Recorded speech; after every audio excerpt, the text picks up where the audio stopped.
All right, on today's episode of Python Papi, we're back inside our TensorFlow course, and we're starting our malaria diagnosis data prep module officially today. So let's dive in and see everything we went over.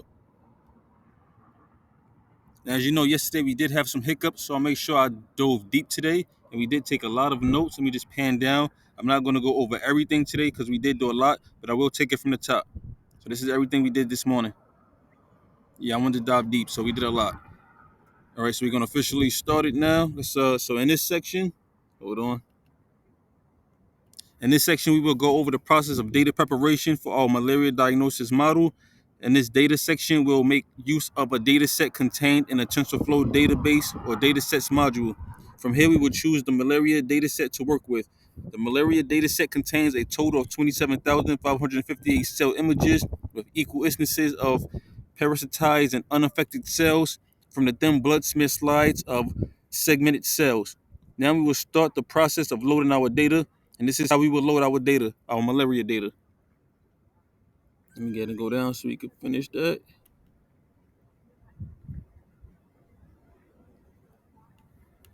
So it's a data set, comma, data set info equals TFDS dot load malaria with info equals true. Now that's how we actually downloaded our malaria data to my actual laptop. So we can actually work with it inside my VS Code. That's the issue we had yesterday. I didn't have the proper input, so I couldn't do that part, but now everything's up and running.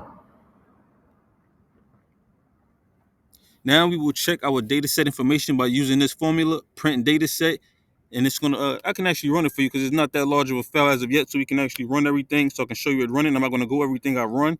I'm not gonna go over everything I run, but I will show you that it is actually running. So when we print the data set, this is what we get. Our output is the train, prefect or prefetch data set element specs, and then we get the label.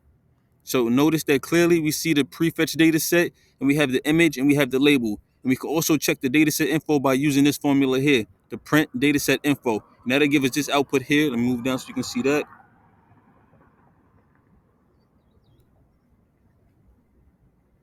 So that'll give us this information here, the tf.ds.core.dataset information. So the name of the dataset is malaria, full name malaria 1.0. Description is the malaria dataset contains a total of, I read that part already.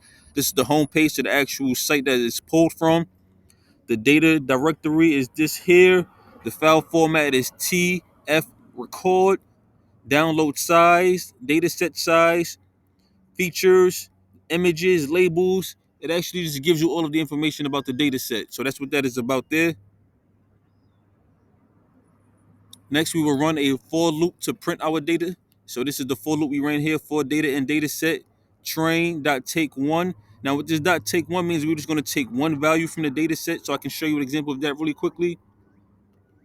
So you can see here we just have one value. This whole thing counts as a value here. So it's going to be one value. I'll show you when to go down.